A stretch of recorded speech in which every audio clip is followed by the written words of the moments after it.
Anytime. We're here today because the IRS's current leadership has proven irresponsible and negligent. The IRS can't seem to properly preserve documents or ensure both privacy and security in accepting electronic tax returns. The agency is in desperate need of new leadership to put it on a better course. There are already a number of examples of IRS incompetence and neglect in the past few years, but several incidents in recent weeks have made it clear for the need for further serious oversight and meaningful reform. As millions of individuals and companies prepare to file tax returns, the IRS must ensure its data systems are secure. Last summer, the IRS suffered a massive hack, leaving the tax information of 300,000+ individuals exposed. The hackers used that information to file fraudulent returns totaling something in the neighborhood of $50 million in refunds before the IRS figured out what was happening. But it has been well documented, billions of dollars have inappropriately gone out the door. And the facts surrounding the recent events appear very similar. On January 25, 2016, the IRS detected unusual IP traffic on its network. This turned out to be a coordinated bot attack or botnet aimed at the e-file system. The hacker's goal was to recover taxpayer e-pins, electronic pins, which would have allowed them to steal refunds of innocent taxpayers. Roughly 450,000 unique Social Security numbers were used by hackers, and at least 950,000 attempts to obtain these electronic PIN numbers. All told, the hackers are estimated to have stolen more than 101,000 of these electronic PIN numbers. This latest breach raises serious concerns about the security of the system overall, as well as the potential for paying out fraudulent claims. But none of this should surprise the IRS. In the last evaluation of the IRS's information security, the Inspector General in September of 2015 determined, quote, "Until the IRS takes steps to improve its security program deficiencies and fully implement all security program areas in compliance with FSMA requirements, taxpayer data will remain vulnerable to inappropriate and undetected use, modification, and disclosure," end quote. It probably doesn't get any worse or dire in terms of a warning. This level of incompetence is intolerable for an agency where millions of individuals file their most personal financial information.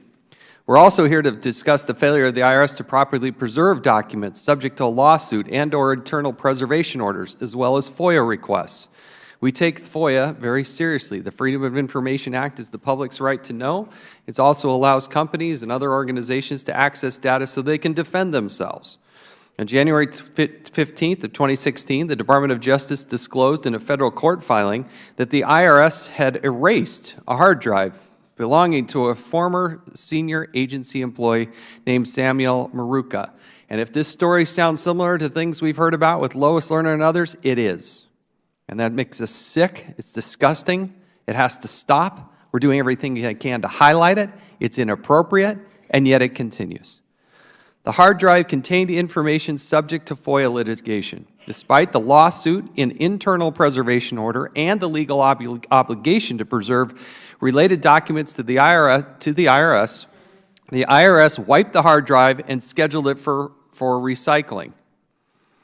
This involved a multi-billion-dollar issue relating to Microsoft. The hard drive likely sat in queue and had been wiped up to 4 months after the internal preservation was ordered. Again, after internal preservation in place, then the wiping of a hard drive.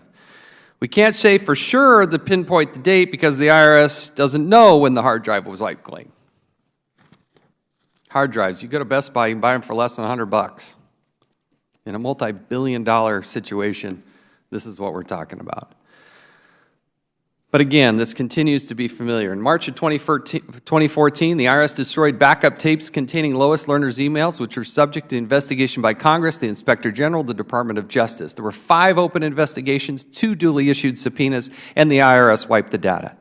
Here we have another case where people properly filed FOIA requests, and they wiped it again. This is just 1 month after the agency learned that a significant portion of the Lerner emails were missing. And again, it happened. As it turns out, in the Maruca case, the IRS, by sheer luck, already copied the hard drive because of a different lawsuit. It wasn't because of competence, it was just sheer luck. So if you look at the IRS, they have roughly $2.4 billion they spend on IT, and it's worthless. Absolutely worthless. 60 to 70% of those funds are spent on legacy systems, preserving old things like COBOL and other types of things. But there's still billions of dollars in fraud running through the system. We have a situation we're going to talk about today where there was a reported hardware failure. The story we got is that there was a power outage, but then the redundant power, the backup power, it also went out. How does that happen? Why do you have redundant power if it also goes out? When we asked through questioning about a breach, I put out a tweet pretty quick and said, when this so-called hardware failure, maybe it was a breach. We start to go and probe and have an investigation. We have a bipartisan staff talking to the IRS, and then they say, we should probably tell you about the breach. What breach? You look at the timeline of this. Let's go through this, because this is just days ago. Our committee, Oversight and Government Reform, a week ahead email to the press confirmed that there'd be a hearing on February 11th relating to IRS document destruction and data security. On February 8th, majority and minority committee staff has a call with the IRS regarding the e-filing outage and the status of the Maruca hard drive. The IRS gives an update on how it planned to recover the hard drive and confirmed it had been wiped. After that date, our staff asked about the breach, referring to the e-filing issue.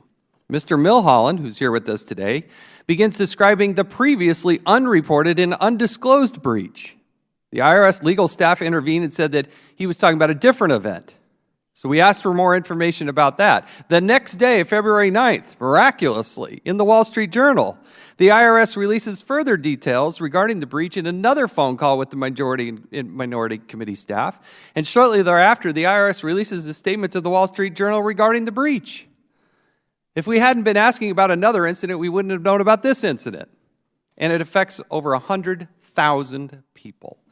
This is a recurring theme. It's totally unacceptable. We look forward to peppering you with questions, and we expect answers. That I'll yield back and now recognize the ranking member, Mr. Cummings.